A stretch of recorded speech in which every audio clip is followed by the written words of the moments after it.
Expand Design, a roomy cabin, dual tone interiors, 15 smart utility spaces, and a large boot space, all there to expand your life. Welcome to Easy Space.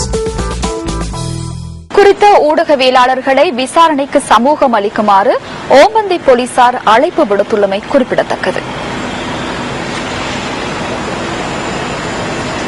ஒரு மாதத்துக்கு மேலாக கடற்பரப்பில் தடுத்து வைக்கப்பட்டிருந்த 157 புகலிட கோரிக்கையாளர்கள் ஆஸ்திரேலியாவின் தடுப்பு முகாம் ஒன்றுக்கு அழைத்துச் செல்லப்பட்டுள்ளனர்.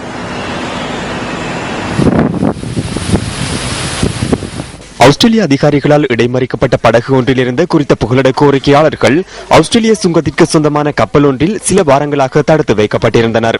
இந்த நிலையில் அவர்கள் தற்போது மேற்கு ஆஸ்திரேலியாவில் உள்ள தடுப்பு முகாம் ஒன்றுக்கு கொண்டு செல்லப்பட்டுள்ளதாக ஆஸ்திரேலிய அரசு அதிகாரிகள் இன்று தெரிவித்துள்ளனர். குறித்த புகலிட கோரிக்கையாளர்களை ஏற்றிய படகு தென்னிந்தியாவின் புதுச்சேரியிலிருந்து ஆஸ்திரேலியாவுக்கு பயணத்தை ஆரம்பித்திருந்தது. குறித்த படகில் இலங்கையின் தமிழ் அகதிகள் இருப்பதாக ஏற்கனவே செய்திகள் வெளியாகியிருந்தன. 7 மாதங்களுக்கு பின்னர் முதற் தடவையாக ஆஸ்திரேலியாவில் உள்ள தடுப்பு முகாம் ஒன்றுக்கு புகலிட கோரிக்கையாளர்கள் அழைத்துச் செல்லப்பட்டதாக சர்வதேச ஊடகங்கள் செய்தி வெளியிட்டுள்ளன. These people have come from the safe country of India. They haven't come from Sri Lanka. இவர்கள் இந்தியா, ஆப்கானிஸ்தான் ஆகிய நாடுகளிலிருந்து வரவில்லை. இவர்கள் பொருளாதார புகலிட கோரிக்கையாளர்களாகவே வந்துள்ளனர். Is nothing more than an economic migration seeking to illegally enter Australia. இதேவேளை புகலிட கோரிக்கையாளர்களை சந்தித்து விசாரணை நடத்துவதற்கு இந்திய தூதரக அதிகாரிகளுக்கு ஆஸ்திரேலியா அனுமதி வழங்கியுள்ளது. இந்த விசாரணைகளின் போது இந்திய குடியுரிமை உள்ளவர்கள் அடையாளம் காணப்பட்டால் அவர்களை தாம் பொறுப்பேற்பதாக இந்தியா அறிவித்துள்ளது.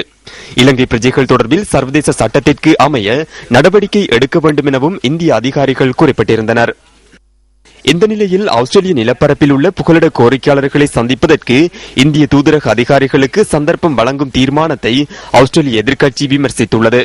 இதனிடையே இலங்கை புகலிட கோரிக்கையாளர்கள் ஆஸ்திரேலியாவிற்கு படகு மூலம் அனுப்பி வைக்கப்பட்ட சம்பவம் தொடர்பில் 2 சந்தேக நபர்கள் புதுச்சேரியில் கைது செய்யப்பட்டுள்ளனர்.